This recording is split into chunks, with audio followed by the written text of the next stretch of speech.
Good morning, students. We are going to learn today machine scheduling. I have already given you the PDF format of this note. Now see, what is machine scheduling? Machine scheduling, the jobs, there are 1, 2, 3, 4, 5, 6 jobs, and that should be processed through two machines, M1 and M2. We use Johnson's rule to find out the minimum elapsed time of the jobs, of all the jobs. So there are 6 jobs and there are 2 machines. Each job will pass through machine 1 and machine 2. So we have to see that what will be the minimum time to complete all the jobs. Okay. Now jobs A, B, C, D, E, F. These jobs, job A take 16 minutes in machine 1, then 7 minutes in M2. Then our problem is which machine should we take, which job should we take first, and then which job should be taken. Now see, we use Johnson's rule. We have to calculate the optimal max span time, that is minimum elapsed time, and also calculate the idle time of M1 and M2 and percentage utilization of M1, machine 1 and machine 2. Now see, what is the Johnson rule? We have to find out the lowest value of these given value. What is the lowest value? 7. 7 is the lowest value. So it is for machine 2 and for machine and for job A. Clear? Now, what is the rule? If it is for machine 2, then we have to start from the last. And if it is for machine 1, then we have to start from the first. We have to draw these boxes first. 1, 2, 3, 4, 5, 6. 6 boxes for 6 jobs. Now 7 is the lowest and it is for M2. So we should start from the last, and it is for job A. So we have written A in the last box. Then we have to find the next lowest. That next lowest is here 9, 8. So it is also for M2 and it is for job F. So job F will then come after A from the last, that is F.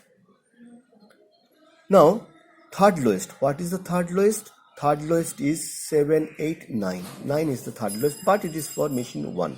So we have to consider the first box for job C. So here the 9 is the third lowest, but it is for M1. So start from the first, that is C, will be written here.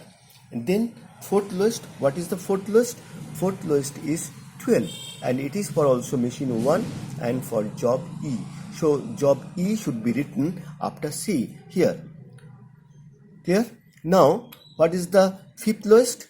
Fifth lowest is 12, and we have considered E 15. 15 we have already considered 9.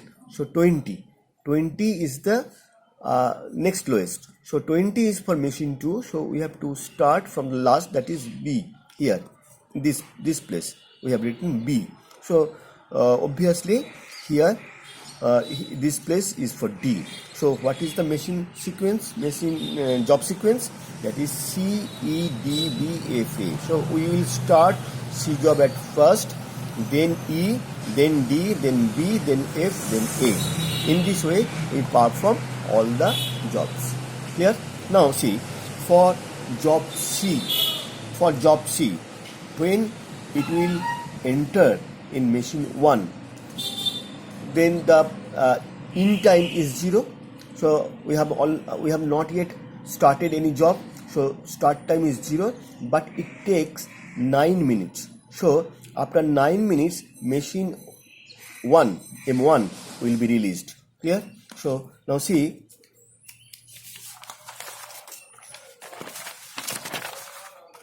here is 2. This is the sequencing, job sequencing. We have written jobs C, E, D, B, F, A. Clear? Now in time is 0 for machine 1, and after 9 minutes job C will be processed, will be completed. So after 9 minutes, machine M2 will be utilized. Before 9 minutes, machine 2 will be idle. So after 9 minutes, it will be utilized, and the processing time of job C in machine 2 is 14 minutes. So after 9 plus 14, that is 23 minutes, machine 2 will be released. Clear? Now after C, after 9 minutes, machine 1 will be released. So job E can be entered in machine 1. So for job E, the start time will be 9 and it will take 12 minutes. So after 21 minutes, machine M1 will be released. But machine M2 is not yet released. So job E has to wait here to be entered in machine 2. So after 2 minutes, that is at 23 minutes, it can be entered in machine 2, and it will take also 15 minutes in machine 2. So 23 plus 15, that is 38 minutes. After 38 minutes, job E will be completed and machine 2 will be released. But here machine 1 was released after 21 minutes. So job D will be entered here, and it will take 49 minutes. After 49 minutes, it will be completed, because the processing time of D is given 28 minutes.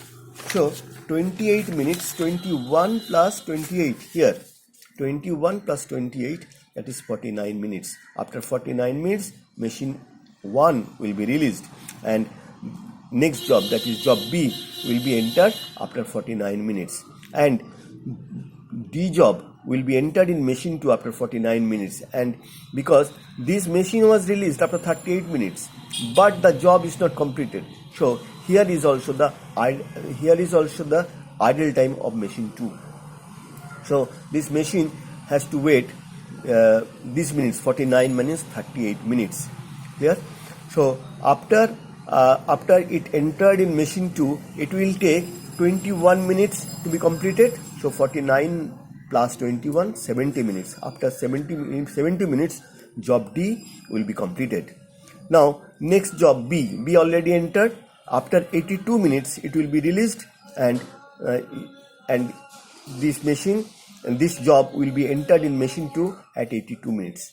And it is also 82 minus 70, that is also the idle time for machine 2. And 82 plus what is the job number? B for job B 20 minutes will be required. So 82 plus 20, 102. After 102 minutes, the job B will be completed. Clear? In this way, job F will be entered at 82 minutes and it will be completed after 99 minutes. And here this job has to wait for machine to be entered in machine 2, because this machine is already busy for job B. So after 102 minutes, it can be entered here. Clear? 102 minutes, and it will take 8 minutes to be completed. So after 110 minutes, the job F will be completed. After the completion of job F, here machine M1 is released here. So job A, the last job, will be entered at 99 minutes and it will be completed at 115 minutes in machine 1, and it will be entered in machine 2 at 115 minutes because this machine was released but the job was not completed here, machine 1. So it will be entered in 115 minutes and it will take another 7 minutes to be completed. So after 122 minutes, all job will be completed. So this will be the minimum elapsed time. So minimum elapsed time, and if you change the sequence, then this elapsed time will be greater than this. So according to Johnson rule, minimum elapsed time will be 122, and if you change the sequence, it will be changed, that is, it will be greater than 122. Here, So in this way we can calculate the minimum elapsed time, that is 122 minutes. Now what will be the idle time for machine 1?